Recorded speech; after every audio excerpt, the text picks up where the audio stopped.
মন খারাপ না, আমার টেনশন হচ্ছে। ইমনা তো মন খারাপ কেন? মন খারাপ না, আমার টেনশন হচ্ছে। কিসের টেনশন? সবাই একটু রিল্যাক্স থাকলেও ইমনা একদম অনেক স্টিফ হয়ে টেনশনটা গেছে। কিসের? তোমরা তো অলরেডি বেস্ট, আমরা এটাই বলছি। শুধু হাসো একটু, নাহলে আমাদের ভালো লাগতেছে না।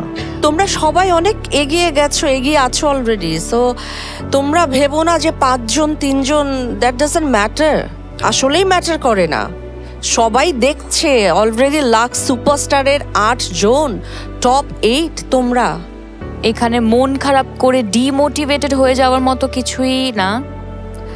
Lux is here, we are here. তোমাদের মধ্যে কতটুকু পোটেনশিয়াল আছে এখন পর্যন্ত দেশবাসীরা দেখে ফেলেছে। যারা নিউ ট্যালেন্টের জন্য ওয়েট করছেন আমাদের এন্টারটেনমেন্ট ইন্ডাস্ট্রিতে, তারা দেখেছে এবং আমরা সবাই দেখেছি। আজকে যারাই এখানে এলিমিনেট হবে, this is not the end. আমি বারবার এটা বলছি, this is not the end. Previous সিজনগুলো দেখে তোমরা কিছু ব্যাপার জানো, যেটা আমি বারবার বলছিলাম। দেখা গেছে যারা ফার্স্ট, সেকেন্ড, থার্ড বা টপ 5-এ ছিল, তাদের চাইতেও অনেক ভালো করছে যারা টপ 10-এর মধ্যে ছিল। ডোন্ট ক্রাই, নিজের উইকনেসটাকে এভাবে সামনে এনো না, আর উইকনেস মনেই করো না। Smile, Imna, come on.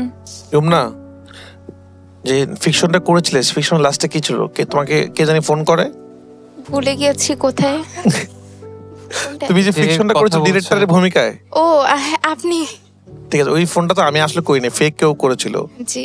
তো তুমি মন দিয়ে কাজ করো, একসময় সত্যি সত্যি তোমার কাছে ফোন আসতে পারে আমাদের অফিস থেকে, অভিনয়ের জন্য, ডিরেকশনের জন্য না। Thank you sir.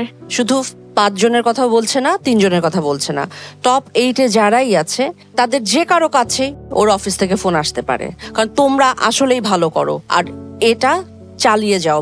অলরাইট জাজেস, থ্যাংক ইউ সো মাচ আপনাদের এত মূল্যবান কমেন্টসগুলো দেওয়ার জন্য। এখন আমি আসলে আসল পর্বে যেতে চাই।